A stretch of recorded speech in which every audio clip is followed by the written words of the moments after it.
Hello, everybody, and welcome to Royce Air's live broadcast. This is our vegan talk show, and I'm glad to have you here with us. Today, we are joined with the entrepreneur, the super motivated, ultra handsome, Mr. Clayton Lewis Ferrara. Stay tuned.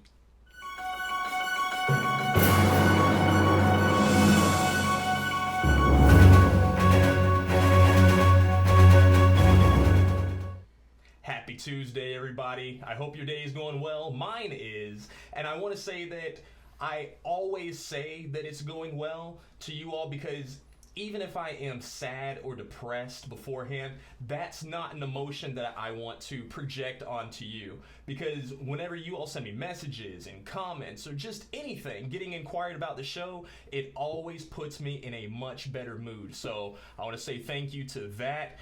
We just reciprocate off one another. I always look forward to this time with you all today.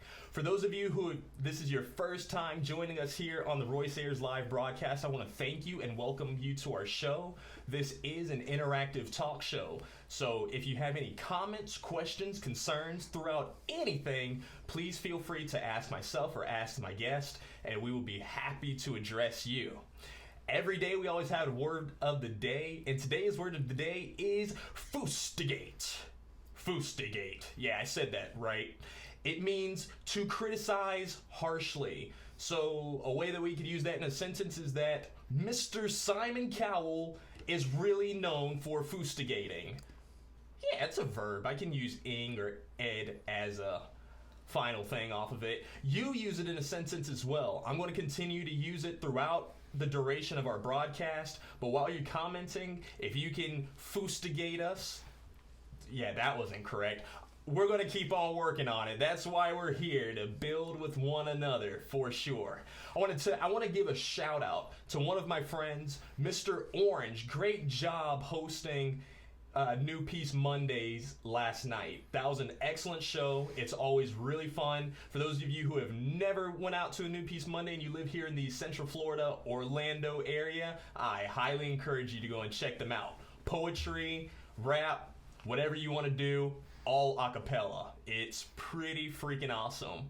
Speaking of which, I host an open mic every Thursday. We're starting our open mic competition, and it will go every Thursday, Vinyl Arts Bar from 6 to 10 p.m., and the grand prize winner of the tournament will win $100. And the greatest part is that it's free for participants and it's free for guests. So there is no excuse for you not to be there. Doors open at 6 and we end at 10 p.m. There are drink specials from 6 to 8, $2 drinks, $2 tacos, vegan and non-vegan. So that there is pretty awesome. Also want to let you all know that I host a vegan trivia night. I have one coming up at the Mills 50 District tomorrow, so that's awesome. Free entry. On the Facebook page, it does say that it's $5 or $10. That's a suggested donation because your MC for the night, me, doesn't actually work a regular 9-to-5 job, so I can use some extra money. Also host a trivia night at World of Beer in downtown Orlando every Sunday at 7 p.m. sharp. That's a really fun one because we have a huge diverse crowd that comes out, even a lot of people that weren't expecting it, so we have lots and lots of fun.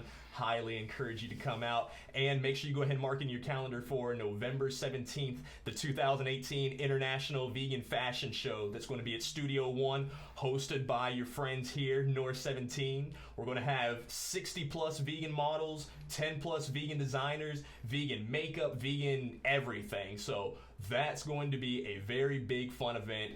Go check out the Facebook page and learn a little bit more about that.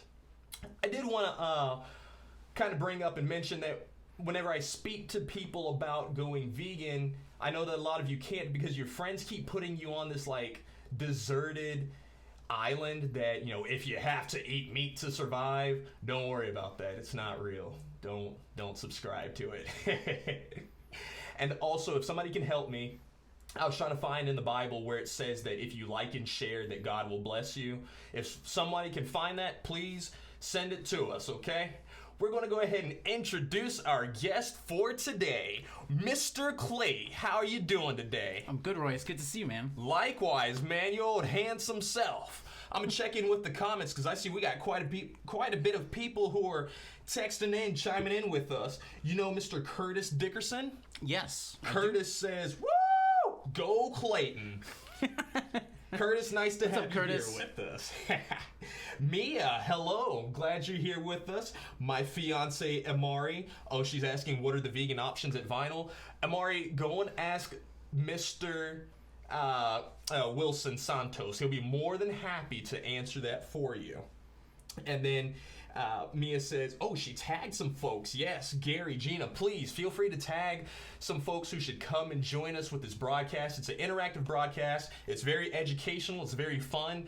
And I'm really happy that Clay is here with us to do it. Thank you, man. Clay, I'm happy to be here, too. Tell us a little bit about yourself, man. Sure. I'm a biologist. I'm executive director for a wonderful organization called Ideas for Us. And I live in Winter Park. I've been here for the last 14 years, actually. 14 years? It's a long time, frighteningly. I'm a Rollins alum as well, so... That's not too bad. Where were you born? I was born in Santiago, Chile, in South America. Wow. But I've lived in South Florida most of my life and then moved up to Winter Park to go to college. Been here ever since. Very nice. Mm-hmm. How much longer are you going to be here in Winter Park with us? Well, I mean, I have no idea. I'm flying to California Thursday, so, but I'm coming back. So. And you didn't invite me. Yeah, sorry, man. Wow. I know. That's I know, not it's a bummer. good, Clay. I thought that we could be friends. We'll smuggle you in the luggage, don't worry. Clay, I'm tired of getting smuggled into people's luggages. They say, yeah, Royce, you're slim, you can fit. Yeah, it's cramped, it's tight. Then they always check us out at TSA. And Yep, and I don't want to serve any more time in jail. Mr. Clay, I got a question for you, man. Yeah. Are you vegan yet? Yeah, I'm about 75%, and I've got a really great story about all of that. Very nice. I think that there's so many reasons why people go vegan, and I think that globally having that conversation is also really important. How about you? I'm vegan as well. Are you vegan yet? Oh yeah, I forgot that you all actually aren't there. So I'll just talk to Clay. Actually, you all can answer in the comments. Let us know because I would love to have the chit chat with you all as well. My beautiful fiance says, hi Clayton, it was nice to meet you on Earth Day. She met you at the Earth Day Festival? I don't know if you remember my fiance. She's beautiful, tall, dark-skinned woman with lots of hair. How could I forget? So, how could I forget? Tell us about what got you started. You said 75% vegan. Yeah, Let sure. us know your story. So in April for Earth Month, right? April is, it's not just Earth Day anymore, right? It's now Earth Month. I like it. Because there's so many different environmental topics to talk about, right? And the nexus of how they affect humanitarian things as well, right? Poverty, education, right? Species loss, climate change, deforestation, right? All of these things. It's a lot to squeeze into one day, right? So it becomes Earth Month because of that. And I decided for Earth Month, because of environmental reasons, that I would go vegan for the whole month of April. And I felt amazing, like most people do when they first go vegan. And I think that in the controversial aspect of what to talk about veganism, right, you have a couple different schools of thought here. You have people who are very hardcore vegan and really evangelize it for a lot of different reasons. The animal liberation aspect, the health aspect, the sustainability and climate change aspect. I think all of those are very, very, very important. You then also have the aspect of this massive population of people, right, who are in the majority that are not vegan, especially culturally, right? Our organization does work in many different places around the world, certainly Africa, Asia, South America, right? Culturally, you have people who are have a little bit of a different take on meat, I think, to where they see it as a sign of affluence, and they see it as a mark of essentially almost having a civilized, functioning economy, right? Cattle, pigs, chickens, those types of things. I think that there's a place for talking to people in a way of shifting them over to a predominantly more and more plant-based diet, and doing away with dairy and those kinds of things, is leading with values, right? And also talking about the ethics behind it. If someone is going to eat meat occasionally, have it be occasionally, kind of like drinking alcohol, or nobody should smoke cigarettes, but smoking is an example, right? A cigar or something like that, right? You don't want to be Ulysses S. Grant smoking these things every single day, right? With piles of them, you'll wind up with throat cancer. So it's a kind of moderation thing. And I think that we can shift people to a much more plant-based diet if you begin with talking about that moderation aspect, and then have more places with options, right? There are places where I travel internationally, and in order to remain vegan, I'm eating just raw fruit. Right? It's a cultural thing as well. My international director, Chris Stampar, shout out to Chris Stampar, he was just in Uganda, and as part of a ceremony of a village that he came to, they gave him a chicken, a live chicken that he then traveled with in his caravan. But it just goes to show how important meat is culturally to some people.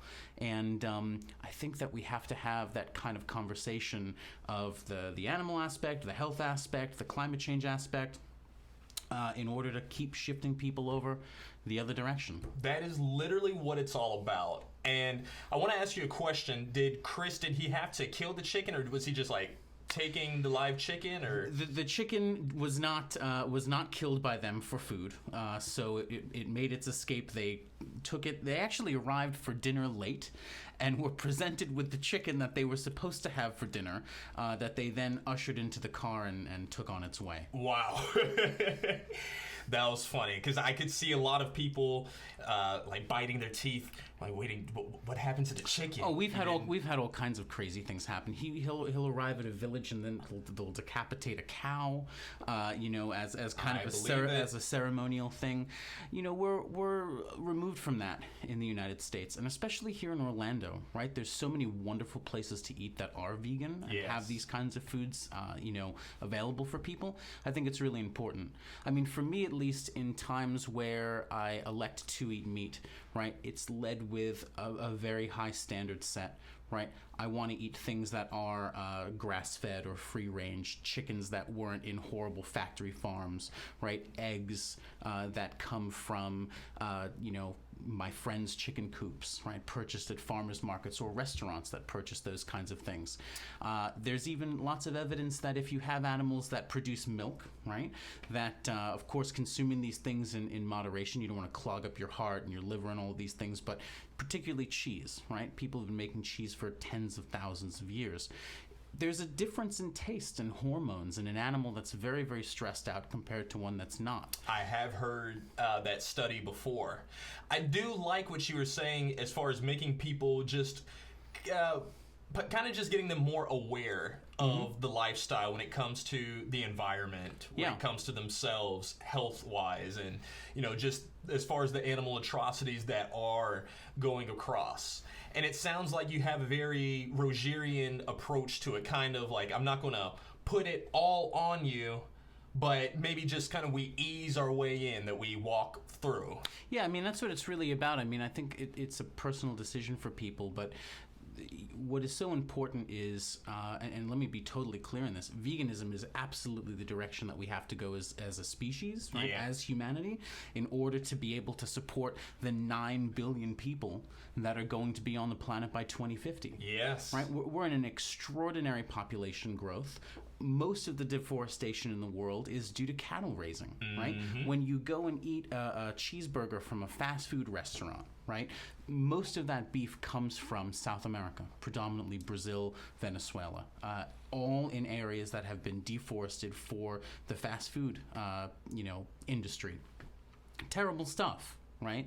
So we'll never be able to meet the demands of feeding the planet if we continue at the rate that we're going, especially from just chopping the lungs off of the planet, because of course that's one of the biggest things of trees, right? You and I, we breathe in oxygen and we exhale carbon dioxide. Well, trees are the exact opposite. right? They're breathing in carbon dioxide and exhaling oxygen. That's a really good point that I've never actually used with people explaining it to them. But yes, the deforestation is a large, as far as the factory farms go, they have to clear out so many of these trees. That's going to lower the quality of the air that we have to breathe, especially with this growing population of people and just on this planet. That makes a lot of sense.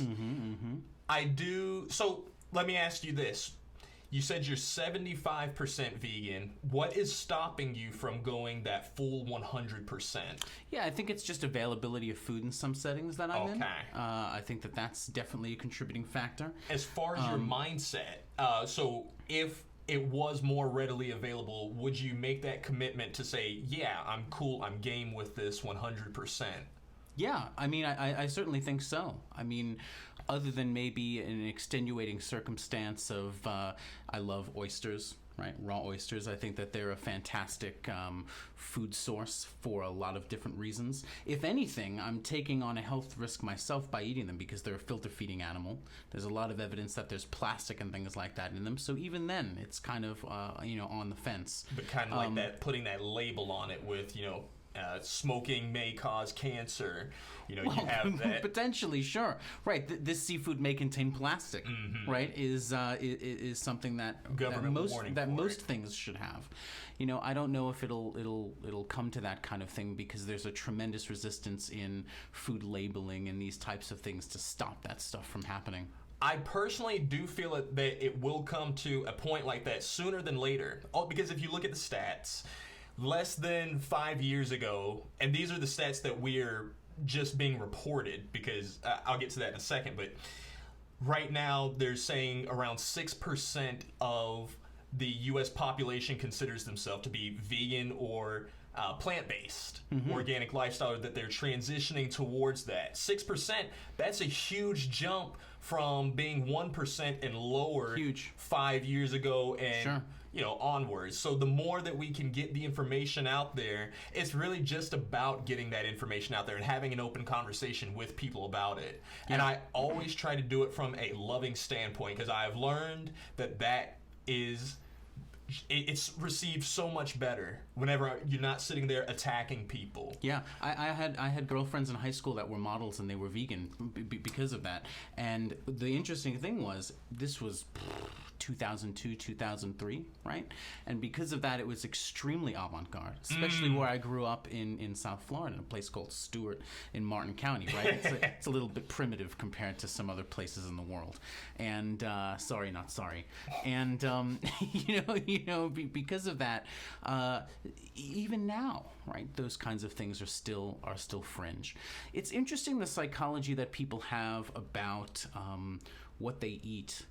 Food is both universal, right? Everybody eats, but it's also extraordinarily personal. Yes. Right? There are things that are cultural that are extremely tied to someone's identity. That's why so much food is named, even types of cuisine, right, is named after places. Chinese food, Indian food, or Italian food, right? It's synonymous with countries and cultures.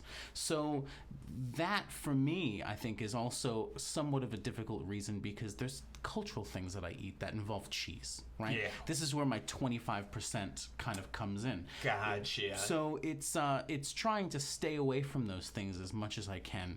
Eat a vegan diet on the daily as much as I can. But I think that it's also about forgiving one's self and understanding that the path to being more sustainable and the path to your own health is something that you shouldn't have as a default such a rigid structure in, to where this journey is wrought with guilt. Right? I think that people have to have a healthy mentality whenever they're going through any kind of transformation of growth for themselves, whether it's the food that they're eating, whether it's wanting to get more sleep, whether it's laying off all the cigars, right? Whatever it may be, I think is an important aspect. It's the same thing with sustainability, right? We're helping to lead an initiative. Sharon Hammond, our program director for the Hive, which is one of our programs with Ideas for Us here, is really looking at, it's going to be #LastStraw. And getting rid of straws, right? I like that. And even then, in someone's quest to become more sustainable in not using plastic water bottles, right? Using reusable sources, getting rid of single-use plastic, saying no to straws. All of those things are not necessarily something that has to happen overnight. They can be for a lot of people, but everybody slips. You know, it's that, how do you view that? Do you see that as a massive personal failure, or do you see it as, crap, I slipped? How can I avoid this next time? Thinking about what you had said about the cultural aspect, that meat and cheese can be a cultural thing, that is something that I like to address a lot. My fiance, she was born in Brooklyn, and then she moved here, but her family, they are all Jamaican. So she has very strong Jamaican roots, and oxtail is a big thing. Jerk chicken. Yes. Of course, man. So whenever they hear about the vegan lifestyle, it's absolutely hilarious to them. Even whenever they hear about having vegan oxtail and the different vegan chicken that we have, it has that same texture as chicken. It's just something that they're not used to because it is plant-based. It didn't come from an animal. So I'm not necessarily about trying to destroy people's cultures with it, but rather evolve it. Because even if you look at America's history, we have slavery in our culture, or in our past. But that is our past, and we are making strides every single day continue bettering ourselves, bettering our nation. Yeah. So cultural is a continuum. Yes. Right. And let's even look at food origins for things. The United States, on a geologic viewpoint of the types of edible foods that evolved here, right, is extremely biodiversity low. You find the things here native that you would find in your first Thanksgiving meal, right? Pumpkins, turkeys, cranberries, pecans, things like that. You don't find apples. Right, apples come from Kazakhstan, Central Asia. Kazakhstan. Oranges come from Asia as well. Right, you have cabbages and Brussels sprouts and broccoli coming from Europe. You have peppers do come from the New World, right? But you have this incredible dispersion of food all over the place. If you were to go back to Italy, right, in pre-1492. Your cuisine would look tremendously different. You didn't even have very much noodles or pasta pre-Marco Polo, right? So you have this extraordinary continuum of changing cuisine because of globalization, right? Chickens, for instance, they're related to a forest pheasant from Vietnam. They were domesticated there and then brought around the rest of the world as an edible food crop, right? Or a food resource, the bird, right? Pigs, right? Again, from Europe, right? Domesticated in Europe and spread throughout Asia and then brought around the world. Pigs and horses, the first time they went extinct on their own in North America. The first time that they wound up back here was on conquistador ships pulling up to the Bahamas and to mainland Florida with Juan Ponce de Leon, and you have horses all of a sudden back again in North America. But I've gone through rivers and streams and things, the Peace River especially. You go fossil prospecting and you find all kinds of horse teeth. These are from animals that went extinct 10,000 plus years ago, right?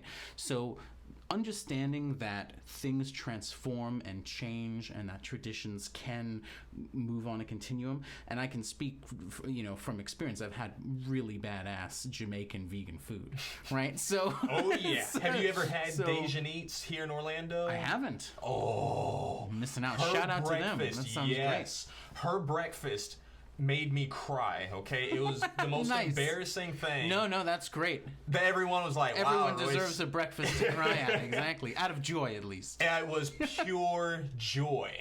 We have a few comments here. Amari wants me to let everyone know that she's Jamaican and Belizean, so... Oh, nice. Got it. And she said that That's wonderful. Caribbean diets, period, have meat as a major staple. Yes, that's and fish. And fish for tremendously. sure. For me, that's probably the meat that I have most difficulty with. Right, I named oysters and things like that, but I love fish as well. And I look at it from a conservation standpoint. And right now, fisheries are way out of control.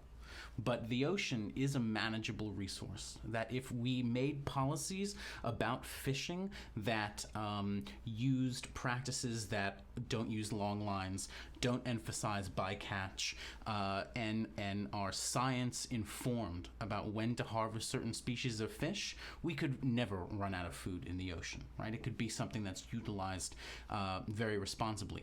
That is not the case at all right now, right? We have tons of illegal fishing. We have horrible bycatch of animals dying. We have tons of plastic in the ocean. It's a really terrible thing.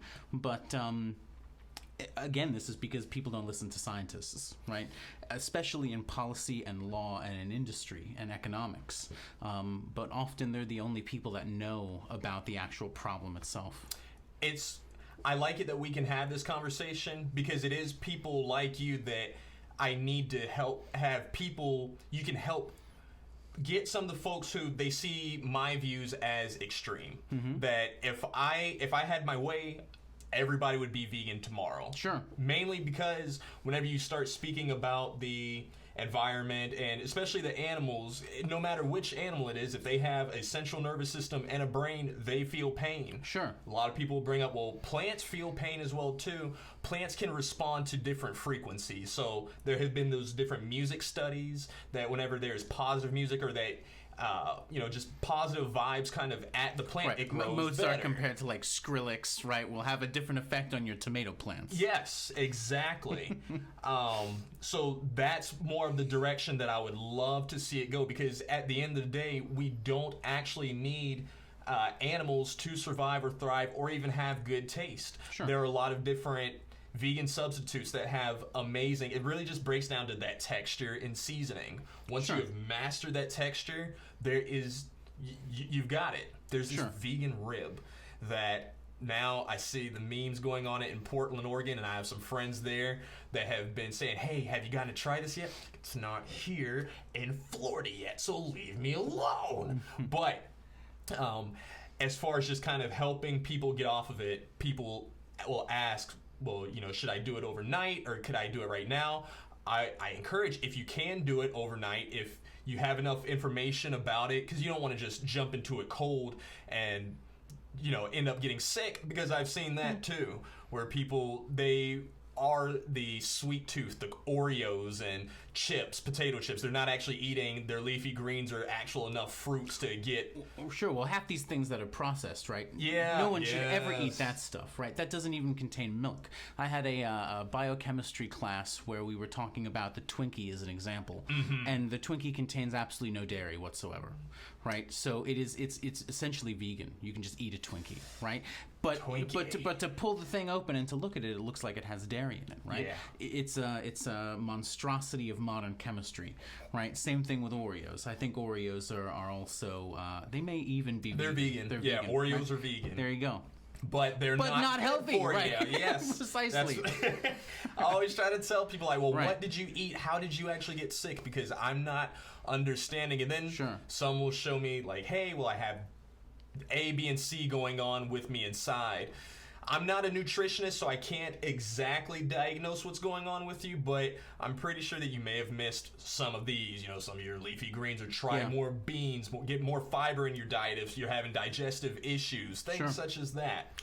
Wanted to talk a little bit more as we're almost out of time as far as ideas for us. Sure. Tell us about that. Yeah, absolutely. So we're trying to save the world, and we really believe that the only way to do that is by empowering people, and that people aren't powerless, right? There's so much of this mindset that's poisonous for individuals and for civilization that there are these massive global issues. They're too big. How can one person actually make a difference? But like many of the changes that need to happen in the world start from within. and they start from the individual making the decision to live and be different.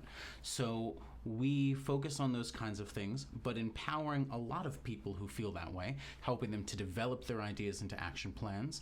Then we fund those projects, measure them, set key performance indicators, see what works, and then if we find something that does, it can be scaled into a social enterprise. And there's a lot of wonderful examples of this. But we were birthed in Central Florida. We're headquartered here as well, right in downtown Orlando.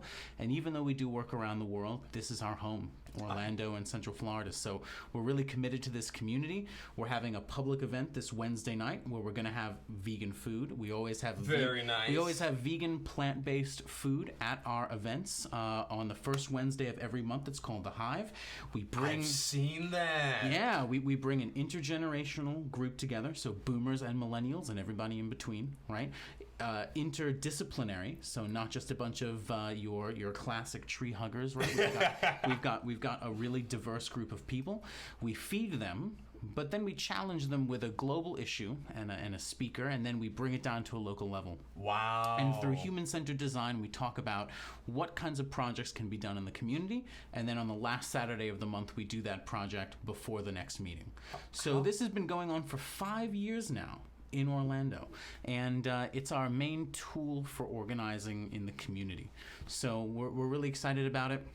We've got a really important one coming up on June 6th, so tomorrow, 6:45 at East End Market on the second floor. Open to the public and always free. And that was going to be my question. Yeah, we're going to free vegan food. So and everyone is welcome. How can they find you for more information? Yeah, 2 ways that are really easy. Facebook is a great tool. So you can find us on Facebook at Ideas for Us and also The Hive Orlando. You can also check out our website, ideasforus.org. Then our programs have one as well. Amazing program called Fleet Farming, which is our converting. Yes. And I think Lee Perry would be wonderful to bring on your show one of these days. Do it. She's our program director for Fleet Farming and does an extraordinary job turning people's front lawns into gardens and basically growing food and not lawns. Right? I love it. So tremendously important stuff. Fleetfarming.org, ideasforus.org, and then startahive.org. So that's a bunch of digital info for you. Mr. Clay, thank you so much for coming on Before I go, show. I'd like to just mention my tie real quick. Oh, I don't want yes. us to forget. I don't know if anyone can see it, but it has sea turtles on it. It's turtle nesting season right now, and that's a really important time of year because lo and behold, every night, gigantic sea turtles, thousands of them, are pulling themselves out of the water, and they are laying eggs on the beach. Every once in a while, I get asked by someone, they're like, well, is it male or female, as it's sitting there laying eggs in the sand? And I'm like, if it was a male, then we'll call the Royal Society right now and win all kinds of awards, right? But they're females, and it's a really amazing thing. We live in an amazing place in Florida. We're so lucky to have so much nature around us. I think caring for the environment and sustainability is something that only comes with experiencing it and being out in it. So, people should get involved. Get yourself on the beach at night, right? What's better than that anyways? I'm telling you, it is a beautiful sight on the beach at night. Yep. But Mr. Clay, Cool, I man. appreciate you Absolutely, for being dude. here Thank you. with us. Thank you. Pleasure. And thank you all for being here with us as well. It means a lot to me that you tune in each and every single day. If this was your first time with us, be sure you come and join us again tomorrow. Like our page so you can come and join us with Mr. Yai. He's going to be with us tomorrow on the green screen, so that's going to be really, really exciting. If you want to get more involved, please send us a message, schedule an interview, and also consider sponsoring our show as well. Thank you so much for tuning in, and best believe we look forward to seeing you tomorrow. Royce Ashcroft signing out.